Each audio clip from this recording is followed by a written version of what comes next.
ಮಾಡ್ತೀವಿ? ಏನಕ್ಕೆ? ಎಷ್ಟ್ ಬೇಕು ಅಷ್ಟೇ ತಾನೇ ಅನ್ನ ಹಾಕೋಬೇಕು. ಸ್ವಲ್ಪ ಸ್ವಲ್ಪ ಅನ್ನ ಹಾಕೋಬೇಕು ಚಿನಿ. ಏನಿದು ಇಷ್ಟೊಂದು ಅನ್ನ ಬಿಸಾಕ್ತಾ ಇದೆಯಾ? ಅನ್ನದ ಬೆಲೆ ಗೊತ್ತಾ ಚಿನಿ ನಿನಗೆ? 3 ತುತ್ತು ಅನ್ನ ಇದೆಯಲ್ಲ ಚಿನಿ ಇದ್ರಲ್ಲಿ. ಇದನ್ನ ದುಡಿಯೋದಕ್ಕೆ ಅಪ್ಪ ಎಷ್ಟು ಕಷ್ಟ ಪಡ್ಬೇಕು ಗೊತ್ತಾ ನಿನಗೆ? ಊಟದ ಬೆಲೆ ಗೊತ್ತಾ? 2 ದಿನ ಉಪವಾಸ ಬಿಟ್ರೆ ನಿಮ್ಗೆ ಊಟದ ಬೆಲೆ ಗೊತ್ತಾಗತ್ತೆ ಚಿನಿ. ಈ ಅನ್ನಕ್ಕೋಸ್ಕರ ಹೊರಗಡೆ ಎಷ್ಟು ಜನ ಎಷ್ಟು ಕಷ್ಟ ಪಡ್ತಾ ಇದಾರೆ ಗೊತ್ತಾ? ಒಂದೊಂದು ಊಟಕ್ಕೋಸ್ಕರ. ರೈತ ಇದನ್ನ ಬೆಳಿಬೇಕಂದ್ರೆ ಎಷ್ಟು ಕಷ್ಟ ಪಡ್ತಾನೆ, ಎಷ್ಟು ಶ್ರಮ ಪಡ್ತಾನೆ. ಒಬ್ಬ ರೈತನ ಬೆವರಿನ ಹನಿ ಇದು. ಒಂದ್ ಟೈಮ್ ಅಲ್ಲಿ ನಾವು ಒಂದೊಂದು ಊಟಕ್ಕೋಸ್ಕರ ಎಷ್ಟು ಕಷ್ಟ ಪಟ್ಟಿದೀವಿ ಗೊತ್ತಾ ನಿಮ್ಗೆ? ಎಷ್ಟು ತಿಂತೀಯೋ, ಎಷ್ಟು ನಿಮ್ಗೆ ತಿನ್ನಕ್ಕಾಗುತ್ತೋ ಅಷ್ಟೇ ಸ್ವಲ್ಪ ಸ್ವಲ್ಪನೇ ಹಾಕಿಸ್ಕೋಬೇಕು. ಬೇಕಂದ್ರೆ 2 ಇಲ್ದಿದ್ರೆ 3 ಸಾರಿ ಕರಿ, ನಾನ್ ಬಂದ್ ಹಾಕ್ತೀನಿ. ಎಲ್ಲಾದ್ರೂ ಹೋದ್ರು ಅಷ್ಟೇನೆ. ಬೇಕಂದ್ರೆ ಕೇಳಿ ಕೇಳಿ ಹಾಕಿಸ್ಕೊ.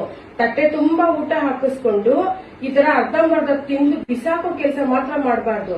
ಅನ್ನ ಪರಬ್ರಹ್ಮ ಸ್ವರೂಪ. ಅನ್ನನ ಕಣ್ಣು ಹೊತ್ಕೊಂಡು ಊಟ ಮಾಡ್ಬೇಕು.